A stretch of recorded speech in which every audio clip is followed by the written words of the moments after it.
Hello, j'attends que ça charge.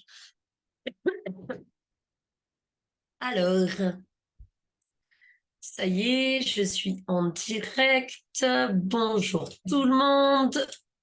Hello, hello, hello et bienvenue sur le lundi décalé du 4 décembre 2023. Il est midi. Alors, pour ceux qui ne connaissent pas le groupe, tous les lundis midi, il y a un live sur le thème qui a été abordé la semaine d'avant. Et vous pouvez le voir soit en direct, soit en replay. Il reste tout le temps accessible sur le groupe. Et donc, bienvenue au nouveau. Je laisse les gens se connecter. N'hésitez pas à marquer bonjour si vous êtes en direct. Coucou Tommy. Et à marquer hashtag replay pour ceux qui verront cette vidéo en replay. Le thème de la semaine dernière, il a beaucoup fait parler. Alors en plus, moi, il me touche directement parce que on me le dit encore même actuellement. Coucou Philippe, c'est le fait d'être trop. Tu es trop comme ça. Coucou Patrick, coucou Céline. Zora la rousse, merci. Oui, j'ai changé de couleur, certains le remarquent. J'ai été blonde, je suis passée à rousse. Couleur d'automne. Coucou Floriane.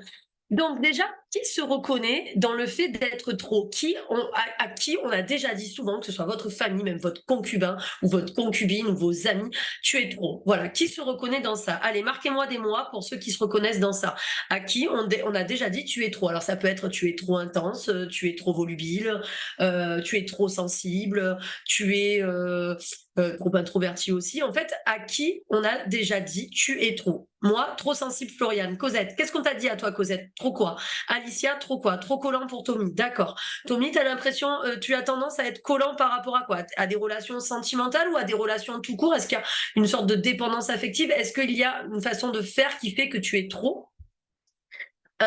Trop sensible, Alicia. Ok, donc le trop, qu'est-ce que ça veut dire? Déjà, la première chose, c'est trop par rapport à qui et à quoi. Souvent, on nous dit t'es trop, mais t'es trop par rapport à qui et à quoi? Ben, t'es trop par rapport à une norme. Et c'est la norme de qui? Ben, c'est la norme de ceux qui fonctionnent normalement, d'accord? Donc je mets des guillemets parce qu'en fait, c'est une norme par rapport à quoi? Et en fait, au final, qu'est-ce que la normalité?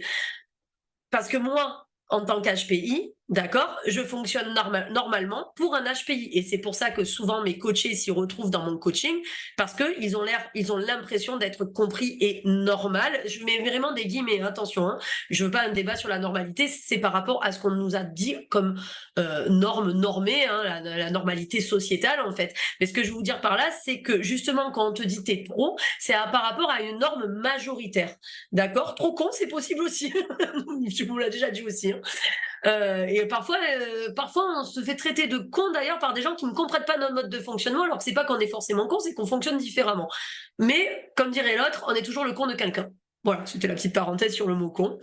Mais bon, tout ça pour dire quoi? En fait, si tu es trop par rapport à une norme, mais que la norme, si tu communiques qu'avec des HPI, c'est leur norme à eux, tu ne seras pas trop. Alors, je vous dis pas d'être sectaire et de vous mettre contre vous, hein, pas du tout. Hein, c'est pas du tout le fait de ça, mais le trop, trop arrogant, c'est un jugement de valeur. Donc, c'est par rapport à quelle valeur? Peut-être que par rapport à moi, tu ne le sauras pas. Mais peut-être que par rapport à quelqu'un qui manque justement d'arrogance ou qui est plutôt introverti, tu le sauras trop. Donc, le trop est par rapport à une norme, le trop est totalement subjectif. Et donc, qu'est-ce que ça entraîne quand on vous dit t'es trop? Mais quand on te dit t'es trop, tu vas avoir tendance à être quoi? C'est quoi l'inverse de trop? Ben, c'est moins. L'inverse de trop, c'est pas assez. L'inverse de trop, ça veut dire que tu vas te rabaisser, que tu vas te diminuer pour rentrer dans cette norme où on n'arrête pas de te dire t'es trop. Donc, ça donne quoi? Ça donne la fameuse, j'arrive même pas à parler, ça donne la fameuse suradaptation. Suradaptation à la norme. D'accord? Et c'est pourquoi on se rabaisse. Alors effectivement, Tommy, être HPI, on est mal vu. Je suis totalement d'accord parce que moi, je l'ai découvert quand j'avais 29 ans. J'ai réussi à en parler à partir de mes 35, 36, 37 ans. J'avais honte de le dire parce que j'avais peur qu'on me croie manquer d'humilité, etc. Donc quand on l'a découvert, je l'avais dit à mon meilleur pote et je lui avais dit surtout tu le dis à personne, j'ai pas envie qu'on me regarde différemment, etc. Donc effectivement, on a honte parce que déjà le HPI est mal vu. Il y a qu'à voir toutes les critiques qu'il y a sous ma pub. Je relève même pas. Hein. Vous allez, je crois qu'il y a au moins 2000 commentaires sous ma pub. C'est que des gens qui critiquent. C'est que des gens qui disent que c'est de manquer d'humilité, que d'être HPI. Ils ne comprennent même pas ce que c'est en fait. Ça veut pas dire qu'on est plus intelligent. Ça veut dire qu'on est juste à Mac 12. Mais on peut être à Mac 12 dans la connerie. J'ai connu des gens qui avaient 145 de QI et qui étaient très cons par rapport à ma norme à moi. Donc ce que je veux dire par là, c'est que c'est toujours une norme qui l'emporte. Et malheureusement, cette norme, elle est régie par quoi? Elle est régie par la majorité. Et parfois, la majorité, ben, on essaye de se mouler dedans parce qu'on a besoin, en fait, de ces échanges sociaux. Donc, on se suradapte, c'est bien ce que j'ai dit. Et quand on se suradapte, eh ben, on n'est plus soi-même. On n'est plus soi-même. Alors, c'est pas forcément de la jalousie, Tommy. Ça peut être aussi leurs limites. C'est-à-dire que les gens qui sont limités et qui pour eux ont une norme où ils vont pas pouvoir voir plus loin que leur bout de leur nez, vont en fait te parler de leurs limites. C'est comme s'il y a quelqu'un qui te dit tiens, tu veux te lancer dans ça? Ouais, mais non, ça marchera pas, c'est impossible. C'est impossible par rapport à ses limites. Mais si toi tu te sens et que tu te sens capable d'eux, ça sera possible par rapport aux tiennes. Donc sachez que dès que quelqu'un vous dit c'est impossible ou tu vas pas y arriver, il parle de ses propres limites mais pas des vôtres. Faut que ça vous glisse dessus. Faut vraiment que ça vous glisse dessus. Arrêtez de prendre les choses pour vous parce qu'en fait, c'est le fameux effet miroir en psychologie. Quand on vous parle d'une limite et que quelqu'un vous remet à votre place, c'est par rapport à lui, en fait. C'est par rapport à ses limites à lui qu'il vous remet à sa place, mais pas par rapport au vôtre parce qu'il vous connaît pas, il sait pas ce que vous ressentez à l'intérieur de vous et de quoi vous êtes capable. Donc, pour revenir à la suradaptation, on n'est plus soi-même. Puisqu'on est trop, on essaye de se rabaisser. Donc, on n'est plus soi-même et on a tellement envie d'exister que l'énergie déborde.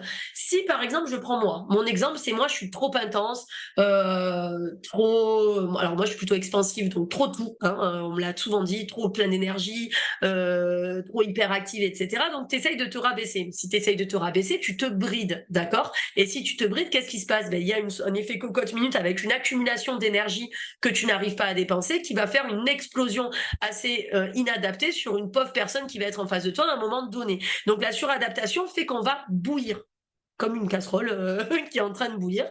Et donc, on va saouler les autres, on va s'auto-saouler par explosion d'énergie. Alors que si on était notre trop tout le temps, c'est-à-dire dans la juste mesure de notre trop par rapport à la norme, puisque c'est notre normalité, et qu'en fait, on arrêtait de prendre attention à ce qu'on nous disait en s'acceptant soi-même, eh bien, en fait, on serait moins en mode cocotte minute. Je vous explique pourquoi.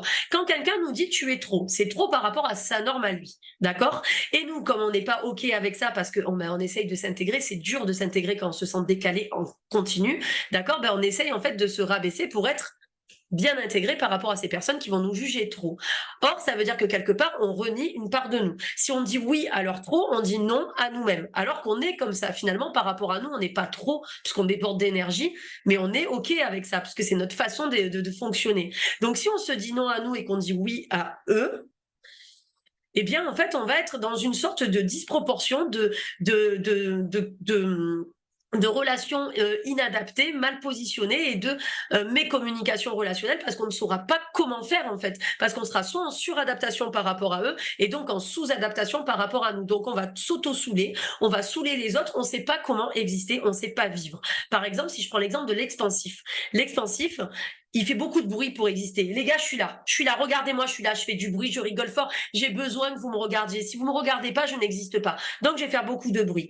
L'introverti, lui, il se met en retrait, il observe ce qui se passe, il se demande comment exister. Comment je peux faire pour exister? Je me mets en mode transparent, mais je ne sais pas comment exister. Je ne sais pas comment exister parce que j'ai peur de tous ces gens, j'ai peur de m'intégrer, j'ai peur de ce qu'ils peuvent penser de moi. Et le HP, le haut potentiel en général, lui, il va beaucoup donner, il va beaucoup travailler, il va faire plus que les autres. D'ailleurs, c'est pour ça, attention, j'avais fait un live sur le burn-out chez les hauts potentiels, notamment les hauts potentiels intellectuels. Je vous invite à écrire burn-out dans la loupe du groupe pour voir ce que j'avais dit là-dessus. Le haut potentiel, lui, dans son esprit, comme il a toujours été décalé et qu'il a toujours été décalé depuis son enfance, même à l'école, il va tout faire pour valoir le coup aux yeux des autres, d'accord? Je vaux le coup. Donc, il va travailler plus, il va répondre oui à tout ce qu'on va lui demander, puisqu'il est capable de faire un énorme travail par rapport aux autres, il est capable d'avoir une force de travail inépuisable par rapport aux autres, donc il va être toujours dans le plus. Et c'est pour ça qu'ils ont plus tendance à faire des burn-out, d'ailleurs, les hauts potentiels, parce qu'ils veulent montrer qu'ils valent le coup. On leur a tellement dit qu'ils étaient décalés ou qu'ils étaient inadaptés qu'ils veulent montrer qu'ils valent le coup, parce qu'ils savent à l'intérieur d'eux qu'ils ont du potentiel. Malheureusement, il n'est pas reconnu par les autres. Et donc, on est en suradaptation constante. Alors, qu'est-ce qu'on fait? On se rabaisse. On se rabaisse.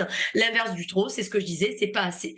Qui se reconnaît dans le fait de se rabaisser? Qui a déjà eu l'impression de se rabaisser? Et c'est pas manquer d'humilité que de dire ça. Qui s'est déjà ralenti pour aller au niveau des autres? Allez, dites-moi, qui? Qui s'est déjà ralenti, qui s'est déjà rabaissé, qui s'est dit non à lui pour aller au niveau des autres et pour essayer de mieux interagir? Moi, Tommy, ok. Quelqu'un d'autre? Fais un effort, Philippe, il est en train de sortir tous les drivers, carrément, Axel aussi, Alicia aussi. Bon, d'accord, déjà, c'est cool parce que je me sens moins seule. Floriane, moi, super, vous identifiez. Donc, déjà, ce qui est rassurant, là, dans ce qu'on est en train de se dire, c'est que vous n'êtes pas seul. D'accord. Souvent, on se sent seul à faire ça en se disant putain, je suis pas normal. Non, vous n'êtes pas seul. Ceux qui fonctionnent comme vous, notamment moi, etc., on fonctionne tous de la même façon.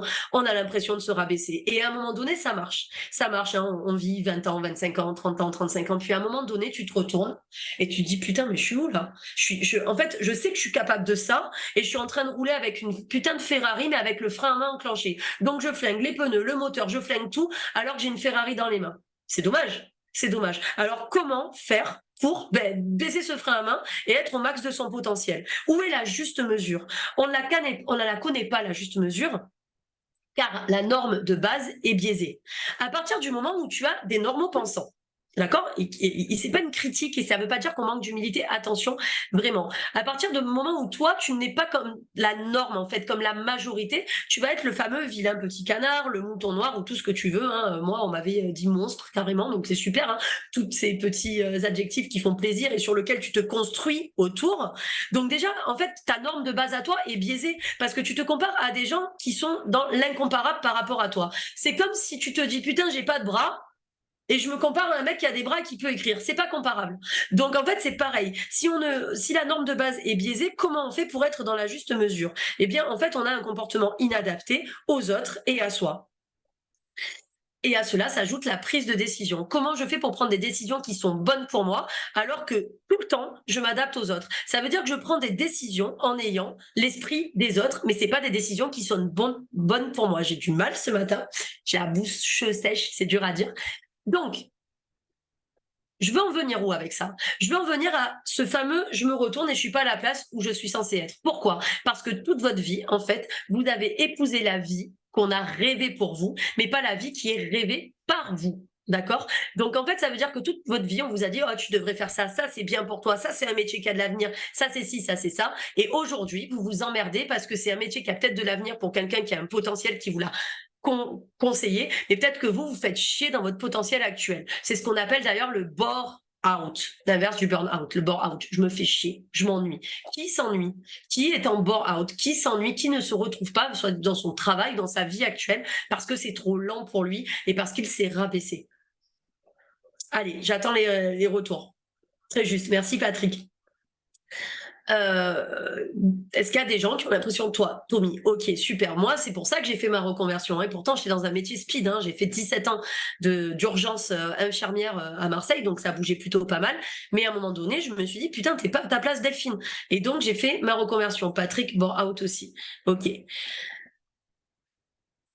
Tout est biaisé car on ne sait pas ce qui est bon pour nous et notre comportement étant drivé par une norme qui ne nous correspond pas, on se construit autour de l'oubli de soi. Je la répète. Tout est biaisé car on ne sait pas ce qui est bon pour nous, car notre comportement est drivé par une norme qui ne nous correspond pas, puisqu'elle ne correspond pas à notre mode de fonctionnement, et on se construit autour de l'oubli de soi. C'est-à-dire qu'on se construit pour répondre à une norme en s'oubliant soi. À partir du moment où vous avez l'impression d'avoir un non qui crie à l'intérieur de vous, mais que c'est un oui qui sort. Si vous dites oui à l'autre en pensant non, vous vous dites non à vous. Si vous dites non à l'autre en pensant oui, vous vous dites oui à vous. D'accord? Donc ça, c'est important de remettre ça à sa place. Et il y a cette phrase géniale de Bernard Werber, qui est un auteur magnifique que j'adore. Je vous conseille d'ailleurs de lire Werber, c'est fabuleux. Il y a cette phrase géniale de Werber par rapport à la norme, justement, qui dit « c'est pas parce qu'ils sont nombreux à avoir tort qu'ils ont raison ». Pensez à cette phrase. Ce n'est pas parce qu'ils sont nombreux à avoir tort qu'ils ont raison. Donc, c'est pas la majorité qui doit l'emporter, c'est votre cœur. Laissez tomber le mental, c'est plus facile à dire qu'à faire. Et écoutez votre cœur et ce qui est vraiment voué à vous, à ce que vous devez faire dans votre vie, à ce que vous avez envie de faire et pas à ce qu'on vous a dit de faire dans un souci de normes politiquement correctes, etc. Donc, quand on vous dit tu es trop, pensez pas à je suis trop par rapport à moi, c'est je suis trop par rapport à qui? Est-ce que moi je suis ok avec ma façon d'être? Je suis ok, c'est cool. Je m'en fous de ce qu'ils disent je suis trop. Je suis trop par rapport à leurs propres limites et pas par rapport aux miennes. D'accord? C'est important de faire ça. Et comment on fait pour être OK avec soi? Eh bien, on fait un travail sur soi. Alors là, j'en ai quelques-uns. Tiens, Axel qui est dans le programme Décor, j'ai Philippe, j'ai qui a Sandra aussi qui est là. Il y a Peter qui commence aussi à être au tout début du programme décor. Donc le programme décor, il sert à quoi dans tout ça? Comment fait-on pour vivre avec les autres? Déjà, il faut s'accepter soi à 100% et pas être dans la dépendance de l'aval de l'autre. Donc ça, c'est tout un travail. Là, tu en es au début, Philippe, et comment se détacher du regard, Tommy, c'est pareil. C'est ce que j'allais dire. Donc comment on fait? C'est un travail sur soi. Moi, j'ai mis du temps, hein, aussi. En fait, quand tu cherches le regard des autres, tu cherches quelque part l'aval des autres pour exister à leurs yeux, que ce soit conscient ou inconscient, hein. C'est comme ça que ça fonctionne. Moi, j'ai fonctionné comme ça longtemps. J'ai même cumulé 4 emplois, tu sais, pour qu'on ait l'effet waouh. C'est-à-dire quand tu disais oh, je suis aux urgences, je suis chez les marins-pompiers, je fais ci, je fais ça, les gens ils te regardaient, ils te faisaient waouh. Et moi, je me disais putain, j'ai un effet waouh, j'existe, je suis quelqu'un de bien. Et en fait, quand tu vois que tu commences à te détacher de cette recherche d'effet waouh et que tu te remets à toi-même en disant mais est-ce que moi, par rapport à moi-même, je suis waouh? Est-ce que quand je me regarde dans ma glace, je me dis je m'aime? Et qu'en fait, tu essayes de travailler en ce sens, en priorité pour après t'ouvrir aux autres, tu verras que la donne est totalement différente et qu'en fait, si tu t'acceptes toi-même à 100%, ça ne veut pas dire se connaître soi-même à 100% parce qu'on se connaît de manière évolutive tout au long de sa vie. C'est s'accepter à 100%. C'est-à-dire, je suis OK avec moi. Écoute, je suis la personne avec qui je vais vivre toute ma vie. Donc, autant être OK avec qui je suis. Une fois que je suis OK avec moi à 100%, tout ce qu'on peut me dire ne fera pas un écho et n'enverra pas d'une réponse susceptible de ma part. Tu vois ce que je veux dire? Quand on prend un truc pour soi et qu'on s'énerve, c'est que ça fait écho. Et quand quelque chose nous touche, c'est qu'il y a un problème. C'est pour ça qu'il faut toujours se poser la question, pourquoi ce qui me choque me choque? S'il y a quelque chose qui nous touche, une réflexion qui peut être lambda, un truc tout con, et que ça nous fait du mal et qu'on rumine comme ça pendant 2-3 jours, c'est qu'on n'est pas OK avec quelque chose à l'intérieur de nous. Donc le travail, le socle solide de notre évolution commence par un travail sur soi. Et ensuite, ça te glissera dessus et tu pourras réajuster, tu accepteras la critique comme une critique constructive et soit elle t'appartient, cette critique, soit elle ne t'appartient pas parce qu'elle ne te concerne pas, mais il n'y aura plus en fait l'impression de devoir se suradapter par rapport aux autres. D'accord? Donc en fait, pour être OK avec soi-même à 100% et pour pouvoir évoluer, se connaître et pouvoir interchanger de manière optimale, le mieux c'est d'abord de faire un travail sur soi. Moi j'en propose un à travers Décor d'ailleurs. S'il y en a qui veulent juste des renseignements, ça n'engage à rien, vous pouvez écrire Décor en commentaire et je reviendrai vous expliquer en quoi consiste le travail. Ça se fait pas en 2 jours, hein. Et je parle vraiment de travail parce que on n'a pas de baguette magique. Que tu sois coach, psychiatre, psychologue, kinésiologue, enfin n'importe quoi, il n'y a pas de baguette magique. Ceux qui vous disent ah, en 2 séances c'est réglé, c'est faux. D'accord? C'est faux. Il faut un travail évolutif, il faut un travail en profondeur et il faut un travail parfois qui n'est pas forcément agréable parce que tout ce qu'on a fait comme ça toute sa vie en disant oh mais non ça je veux pas voir cette facette de moi, etc. Là la facette il va falloir la regarder en face et l'assumer parce que c'est cette fameuse facette que vous voulez pas voir qui fait écho en vous et qui fait que parfois vous vous suradaptez pour être dans une norme parce que vous n'êtes pas adapté à vous-même. Donc, parfois c'est conscient, parfois c'est inconscient. Si vous voulez en savoir plus par rapport à ça, écrivez décor, D-E-C-O-R, en commentaire et je viendrai vous expliquer sur ça. Alors oui, Alicia, tu travailles depuis 3 ans avec ta psychologue. 3 ans, c'est long. C'est bien d'avoir un suivi psychologique. Le suivi psychologique, en fait, avec la différence du coaching, le suivi psychologique, il va vous expliquer votre mode de fonctionnement, mais il passe pas par l'action. C'est-à-dire que c'est un exutoire et c'est très important de l'avoir et c'est pour ça que c'est complémentaire des coachings.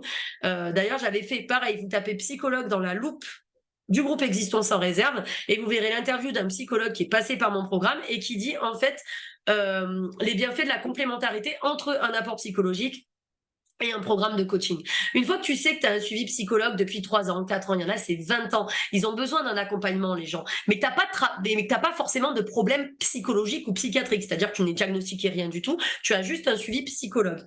OK. Quand tu sais que tes problèmes viennent de ton père ou de ta mère, parce que ne nous leurrons pas, la plupart du temps, c'est ça. D'accord? Ou des deux. Bon, et après, tu fais quoi? Qu'est-ce qu'on fait avec ça? Qu'est-ce qu'on fait avec ça? Je sais pas, maintenant ça fait 5 ans, 6 ans, 7 ans, 8 ans que je suis suivie par ma psychologue. Je sais que ça vient de un rapport fusionnel avec ma mère ou de mon rapport pas fusionnel du tout avec mon père ou de ci ou de ça ou de ce qui s'est passé comme drame dans ma jeunesse parce qu'il y a eu ça aussi. OK. Mais maintenant qu'on sait d'où ça vient, qu'est-ce qu'on fait? Et c'est là où arrive la limite de la psychologie et on passe au coaching. C'est-à-dire qu'une fois qu'on est réconcilié avec notre vécu, et qu'on ne peut plus aller de l'avant, et souvent les gens ont l'impression de stagner au bout de 5-6 ans, c'est là où il faut passer à l'action. Comment tu poses tes actions?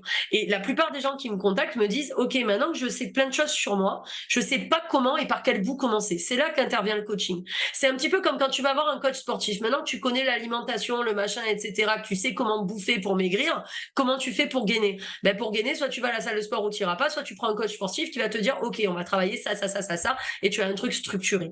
Voilà, ça dépend ce que vous recherchez. Donc, effectivement, il ne faut pas avoir peur de ce qu'on va découvrir dans son intérieur, Patrick, parce que qui dit peur dit, je ne sais pas si c'est français ce que je veux dire, enfouissement, enfouir quelque chose. Et si on enfouit quelque chose, ça veut dire qu'il y a une part d'ombre qu'on ne met pas en lumière. Et c'est cette part d'ombre qui va faire écho quand on aura affaire à d'autres personnes qui vont peut-être la réveiller plus ou moins.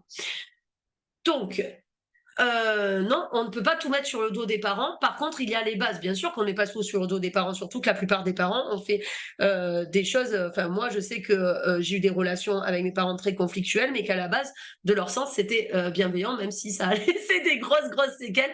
Mais ce que je veux dire par là, et c'est ce que j'appelais également, vous pourrez regarder dans la loupe du groupe les traumatismes barbecue, ce sont les névroses que nos parents nous refilent, en fait. Mais tu mets pas tout sur le dos des parents, tu ne mets pas tout sur le dos du passé non plus. Le passé est ce qu'il est, mais on ne peut pas revenir dessus. Après, il y a deux façons de l'aborder. Soit on reste dans le passé, et malheureusement, on entretient ces braises qui nous rongent. Soit on se dit, OK, bon, ben, le passé, j'ai un passé tragique, mais je suis responsable aujourd'hui de la mise à jour, et je prends les taureaux par les cornes, et je vais poser des actions.